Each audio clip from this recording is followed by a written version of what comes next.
దేశంలో నిరుద్యోగ యువతను దేశ ప్రధాని నరేంద్ర మోడీ ప్రభుత్వం మోసం చేస్తుందని ఏఐవైఎఫ్ జాతీయ కార్యదర్శి లెనిన్ బాబు మండిపడ్డారు. కర్నూలు నగరంలోని సిపిఐ కార్యాలయంలో విలేకరుల సమావేశం నిర్వహించారు. ఈ సందర్భంగా ఆయన మాట్లాడుతూ యువత పట్ల కేంద్ర రాష్ట్ర ప్రభుత్వాలు నిర్లక్ష్యంగా వ్యవహరిస్తున్నాయని, 20 కోట్ల ఉద్యోగాలు కల్పిస్తామని చెప్పిన మోడీ ప్రభుత్వం ఇప్పటికీ అమలు చేయలేదన్నారు. రాష్ట్రంలో కూటమి ప్రభుత్వం అధికారంలోకి వచ్చిన యువతకు ఉద్యోగ ఉపాధి అవకాశాలు కల్పించడంలో పూర్తిగా విఫలమైందని ఆయన విమర్శించారు.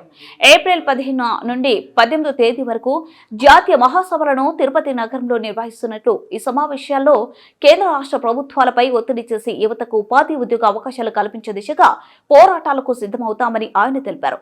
ఈ నేపథ్యంలో జాతీయ మహాసభల సందర్భంగా లోగోని ఆవిష్కరించారు.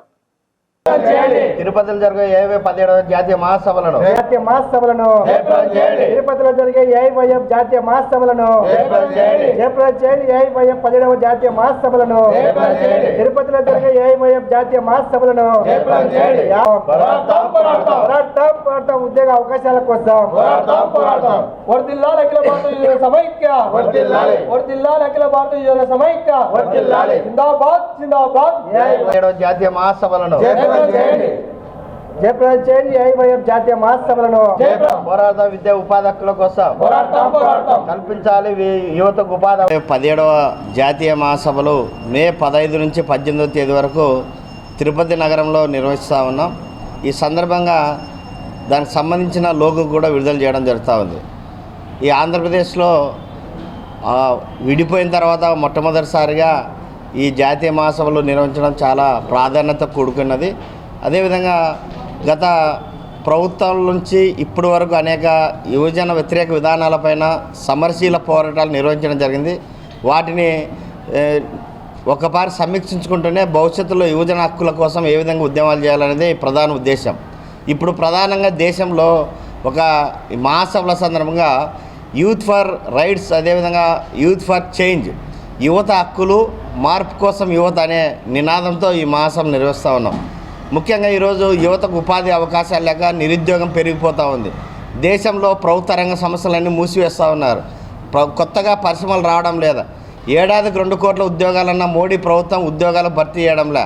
ఉన్న సమస్యలన్నీ మూసివేసి ప్రైవేటీకరణ చేస్తూ ఉన్నారు.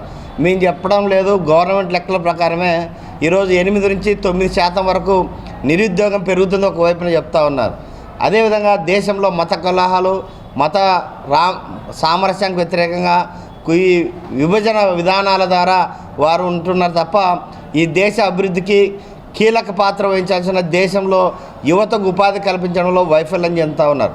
ప్రపంచ దేశాల్లో నుండి యువత మన భారతదేశంలో ఉండి అలాంటి యువతకు ఉపాధి కల్పించి భారతదేశ అభివృద్ధిలో వాళ్ళు భాగస్వామ్యం చేయడంలో మోడీ ప్రభుత్వం ఘోరంగా విఫలం కావడంతో పాటు వారిని నిర్లక్ష్యం చేస్తూ ఉంది. అందుకోసం ఈరోజు మొత్తం కూడా దేశవ్యాప్తంగా చూసుకుంటే ఈరోజు ప్రపంచ పరిణామాల నేపథ్యంలో మన భారతదేశంలో యువతకు ఉపాధి లేకపోయినా పర్లే, కానీ ఇతర దేశాలు ఉపాధి పొందుతున్న వాళ్ళందరూ కూడా ఈరోజు అమెరికా ఇతర ప్రాంతాల్లో ఉపాధి పొందుతున్న వాళ్ళు అక్రమంగా నివసిస్తున్నారని వాళ్ళందరూ కూడా ఆ దేశాలు తిప్పి పంపుతూ ఉన్నారు. మోడీ గారు ఏమంటున్నారంటే ఉక్రెయిన్ రష్యా యుద్ధం ఆపుతాను, పాలస్తీనా ఇజ్రాయెల్ యుద్ధం ఆపుతాను, కానీ ఈ దేశంలో నుండి నిరుద్యోగ సమస్యలు పరిష్కరిస్తాం, కానీ ఈ దేశంలో యువతకు ఉపాధి కల్పించి సూపర్ పవర్గా వాళ్ళని ఈ దేశాన్ని అభివృద్ధి బాటలు మార్చాలని చెప్పడం లేదు. అందుకోసం అఖిల భారత యువజన సమైక్య 17వ జాతీయ మహాసభల సందర్భంగా Bhagat Singh national employment guarantee act బనేగా ఒక చట్టం తీసుకొని వచ్చి దాని ద్వారా దేశంలో నూతన పరిశ్రమలు ఏర్పాటు చేయడం పాటు యువతకు ఉపాధి అవకాశాలు కల్పించి ఈ దేశ అభివృద్ధిలో వాళ్ళ కీలక పాత్ర పోషించాల్సిన అవసరం ఎంతైనా తెలియజేస్తూ ఉన్నాం. ముఖ్యంగా ప్రభుత్వ సంస్థలన్నీ మూసివేయకుండా ఆ రంగాలను కాపాడాలి.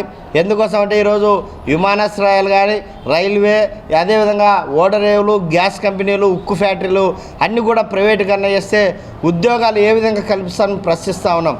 అందుకోసమే రోజుకి ప్రభుత్వ రంగ సంస్థలు తగ్గుతూ ఉన్నాయి.